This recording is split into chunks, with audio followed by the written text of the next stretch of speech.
Good morning dear students and all respected parents. तो प्यारे बच्चों, आप जब कभी भी अपने फ्रेंड्स आपस में इकट्ठे होकर बैठते हो तो आप क्या बातें करते हो कि पहले ऐसा होता था, जब हम छोटे थे तो मुझे ये करना पसंद था, मुझे वो काम करना अच्छा लगता था। तो इट मीन्स सभी को अपना पास्ट बहुत ही अच्छा लगता है।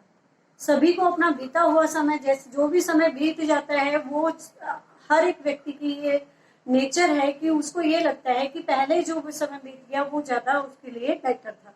तो जो ये हमारे पोयम है आज की, जो हमारी बी हाइव बुक की poem number 4, the lake island of Innisfree, ये पोयम भी कुछ ऐसी ही है जिसमें कि जो पोइट है वो इनस्प्रिंग नामक जगह पर एक बार जाना चाहता है। वो उस जगह पर क्यों जाना चाहता है? क्योंकि वो एक ऐसी जगह है जहां पर वो उसने अपना बचपन बिताया है। उस पोइट कौन है हमारे यहाँ पर पोयम में? पोइट है यहाँ पर विलियम बटलर येट्स। तो यहाँ पर विलियम बटलर ने अपना बचपन बिताया है इनस्प्री में, और वह उस जगह पर फिर एक बार वापस जाना चाहते हैं अपनी मन की शांति के लिए। और वहाँ जो नेचर है, ये एक नेचुरल प्लेस है, वहाँ की जो सुंदरता है, प्राकृतिक सौंदर्य का आनंद लेने के लिए वो उस जगह पर फिर से वापस जाना चाहते हैं। तो लेट्स स्टार्ट अवर पोयम। तो हम अपनी पोयम को रीड करेंगे लाइन बाय लाइन और हर एक वर्ड्स का मीनिंग के साथ इसको यहाँ पर रीड करेंगे। सो let's start our poem. I will arise and go now and go to Inspring. I will arise. तो बेटा यहाँ पर arise का मीन्स क्या होता है? To get up. मैं क्या करूंगा? उठूंगा। And go now. और अभी के अभी, now go now मतलब अब, go यानी जाऊंगा। अब मैं वहां पर जाऊंगा। कहाँ पर? And go to Inspring. और कहाँ पर जाऊंगा? Inspring. मैं अभी उठूंगा और जाऊंगा। किस जगह पर जाऊंगा? इनस्प्री कौन सी जगह है? जहां पर पोइट ने अपना बचपन बिताया है। और पोयम के पोइट कौन है? William Butler. तो पोइट कह रहे हैं कि वो अभी उस जगह पर दोबारा से जाएंगे। And a small cabin build there of clay and wattles made. And और वहां जाकर पोइट क्या करेगा? वहां पर जाने के बाद पोइट एक छोटा सा कैबिन मीन्स क्या होता है? ए रूम, एक कमरा, जिसको हम एक हट भी बोल सकते हैं, लाइक दिस। वो वहां पर जाएंगे, पोइट इंस्प्रे जाएंगे और वहां पर जाकर एक स्मॉल सा कैबिन बनाएंगे, एक छोटी सी हट या कमरा बनाएंगे अपने रहने के लिए। ऑफ क्ले आप जानते हो, क्ले किसको बोला जाता है? मिट्टी को बोला जाता है। एंड द वेटल्स मेड, वेटल्स का मीन्स होता है मटेरियल फॉर मेकिंग फेंचेस। भाई कभी भी बाड़ बनाने के लिए आप किस मटेरियल का यूज करते हैं? भाई आप टेढ़ी मेढ़ी मजबूत सी लकड़ियां लाते हैं, उनको आपस में ज्वाइंट करते हैं और उससे बनाते हैं।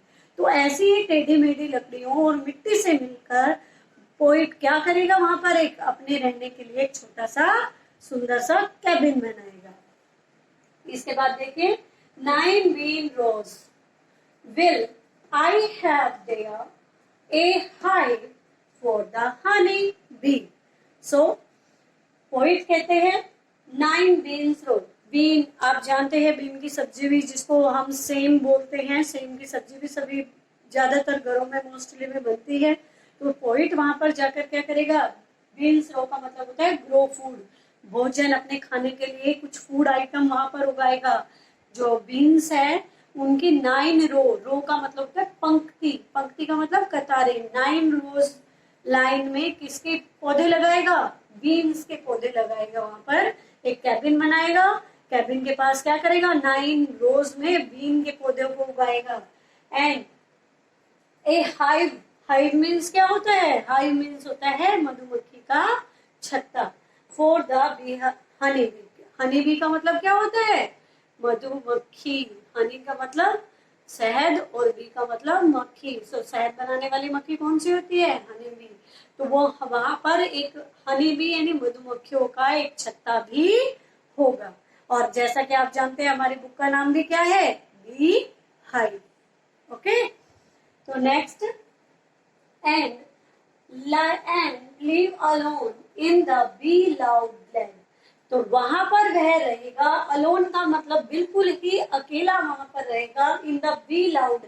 बी लाउड का मतलब होता है बी, हनी बी की जो साउंड होती है, मधुमक्खियों की जो आवाज होती है। ग्लैड, ग्लैड का मतलब होता है ओपन स्पेस, खुला जो एरिया होता है।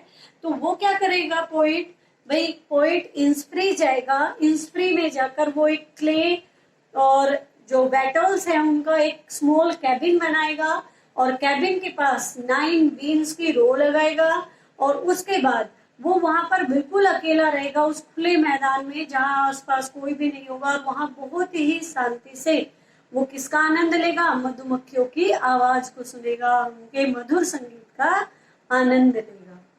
Okay, so let's start our stanza number 2। And I shall have some peace there, and I shall have some peace there, और वहां पर मुझे क्या मिलेगी, वहां पर मुझे कुछ शांति मिलेगी।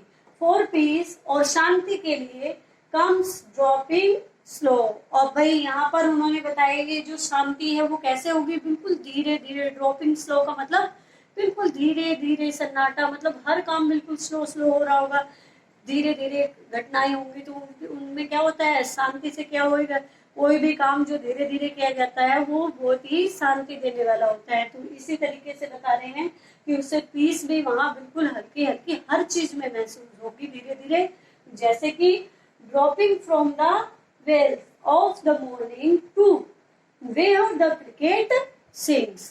देखिए भाई यहाँ पर एक वर्ड आया है, न्यू वर्ड्स है, इसका वेल्स का मतलब होता है घूंघट।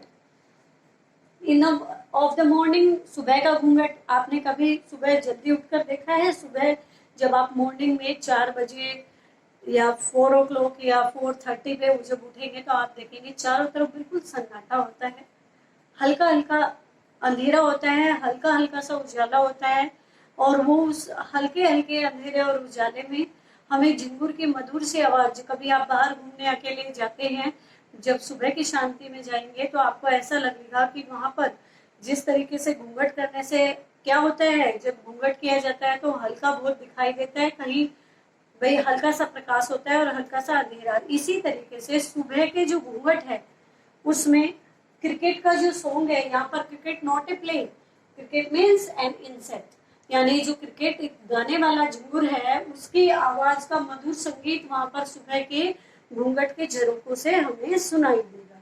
यानी सुबह सुबह का जो मधुर मौसम होता है सुहावना, उसमें पोइट पूरी प्रकृति का आनंद लेगा। मॉर्निंग वहां पे इन स्प्रे में ऐसी होगी, मॉर्निंग कैसी होगी, एक घूंघट में आएगी जहां पर उस घूंघट को ओढ़े हुए वहां पर उसे किसकी आवाज सुनाई दे रही होगी, वहां पर झिंगुरों का मधुर संगीत सुनाई दे रहा होगा।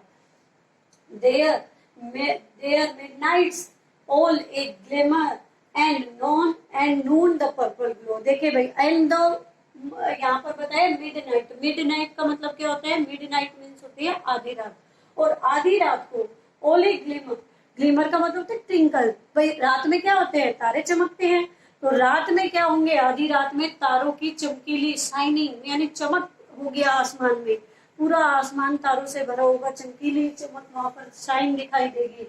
And the Noon purple glow, और दोपहर कैसी होगी इन स्प्रे में, दोपहर के समय जो ग्लो ऑफ सन यानी सूरज की रोशनी से का प्रकाश ऐसे दिखाई देगा जैसे कि पर्पल कलर की रोशनी आ रही है। पूरा जंगल, मतलब जहां भी वो इन स्प्रे जगह है वहां पर जो सुबह है वो बहुत ही सुहावनी, रात में तारों की जो चमचमाहट है वहां पे वो चमकीली होगी रात, और दोपहर की जो रोशनी होती है वो कैसी होगी, सूरज की पर्पल दिखाई देगी, मतलब बहुत तेज वहां पर धूप निकली होगी। तो ऐसा वहां पर मौसम होगा, और इस मौसम के साथ साथ एंड इवनिंग्स फुल ऑफ लिनेट्स। अब लिनेट्स जो होता है वो एक ऐसा पक्षी होता है जिसके पंख बहुत ही सुंदर होते हैं, ब्राउन कलर का पक्षी होता है, बहुत सुंदर पंखों वाला। तो वहां पर शाम को कोई क्या होगा भाई, सुबह क्या बता दिया है आपको, झिंगुर का मधुर संगीत गूंज रहा होगा, जो आधी रात है उसमें तारे चमक रहे होंगे, और दोपहर में सूरज चमकीला दिखाई देगा, और शाम के समय पूरे आसमान में जो लिनेट पक्षी है उसके सुनहरे जो सुंदर दिखने वाले पंख है, पूरा आसमान उन पक्षियों से भरा हुआ दिखाई देगा। वहाँ पेड़ों के आसपास, जो पोइट की जो कैबिन है उसके आसपास, वहां पर ये ऐसा मौसम दिखाई देगा। इसके बाद देखिए, I will arise and go now, मैं उठूंगा और अभी जाऊंगा। For always night and day, यहाँ पर ऑलवेज नाइट एंड डे, हमेशा के लिए, दिन और रातों के मतलब यहाँ पर क्या है, ऑल द टाइम, यानी हमेशा के लिए मैं वहीं पर अपने दिन और रात बिताऊंगा। कहाँ पर बिताऊंगा, इन स्प्रिंग में। And I here the lake water lapping with low sound by the shore. I hear, देखिए यहाँ पर अभी डे की जो अलग अलग पार्ट थे उनके बारे में बताया है, और लास्ट स्टेंजा में हमें बता रहे हैं कि वहां पर वो सुनाई कैसे दे रही है, उसको वहां पर क्या क्या सुनाई देगा पोइट को। तो बता रहे हैं, आई हियर लेक वाटर, मैं वहां पर सुनूंगा लेक वाटर यानी पानी की, लेक का मतलब क्या होता है, झील, झील के पानी की लैपिंग, लैपिंग ओवरलैपिंग होना। कई बार क्या होता है, जब तेज हवा चलती है, तेज बहाव होता है, अचानक से क्या होता है, पानी आगे बढ़ता है। Then sound by the shore, शोर होता है किनारा, जैसे ही किनारे से टकराता है और फिर वहां से वापस जाता है। तो लहर, जो लेक है, लेक के पानी की आती जाती लहरों की आवाज सुनूंगा, जो कि किनारों से टकराकर जो पानी वापस झील में आ रहा है, उनकी आवाज सुनूंगा। वहां पर वो सुनकर मैं शांति महसूस करूंगा। While I stand on the roadway, और मुझे कब शांति का अनुभव होगा, जब मैं कहाँ पर खड़ा होऊंगा, जब मैं रोडवे, किसी रोड पर खड़ा होऊंगा। और on the pavement grey, pavements क्या होती है, पेवमेंट्स होती है फुटपाथ, और जो ग्रे का मतलब होता है कच्चे फुटपाथ, जैसे जो पगडंडियां बना दी जाती है। जब मैं किसी रोड पर खड़ा होऊंगा या फिर किसी पगडंडी पर या फुटपाथ पर खड़ा होऊंगा, तो मैं वहां से ये जो पानी की आवाज है लेक की, वो और जो शांति है वहां स्प्रे प्लेस की, वो मुझे साफ साफ सुनाई देगी। And I hear it in the deep hearted heart's core, देखिए यहाँ पर हार्ट स्कोर का मतलब होता है by the deepest part of the heart, यानी by the centre of the heart, यानी दिल की सबसे अधिक गहराई वाली जगह से जो पोइट है हमारा, वो क्या करेगा, इस प्री के जो प्लेस है, वहां की जो शांति प्रिय माहौल है, उसको वह अपने दिल की गहराइयों से सुन पाएगा। वहां पर खड़ा होकर झील के पानी के किनारों से टकराने का, किसी भी रोड साइड पर खड़े होकर या फिर किसी फुटपाथ पर खड़े होकर वह अपने दिल की गहराइयों से इस प्लेस की शांति का अनुभव करेगा। और आपको समझ में ही आ गया होगा कि पोइट जब चाहेगा वहां पर एक क्ले का केबिन बनाएगा, 9 बीन्स की रो बनाएगा, वहां पर बी हाइव होंगे, और वहां का माहौल सुबह अलग होगा, चमकी भाई सुबह के समय झिंगुर की आवाज गूंज रही होगी, जो सुबह है वो घूंघट ओढ़ कर आएगी, और इसके बाद जो दोपहर है वो पर्पल होगी, जो रात है मिडनाइट है वो कैसी होगी, शाइनी होगी, और जो इवनिंग है उसमें किनकी, जो लिनेट पक्षी हैं उनकी आवाज वही उनके पंखों से भरी होगी शाम, और पोइट वहां पर शांति का अनुभव करेगा, उसे शांति सुनाई देगी झील के पानी में, रोड साइड पर खड़े होकर अपने दिल की गहराइयों में वो इस प्लेस को अनुभव करेगा, वहां के सौंदर्य का आनंद लेगा। आई होप आप सभी को ये पोयम अच्छे से समझ में आ गई होगी।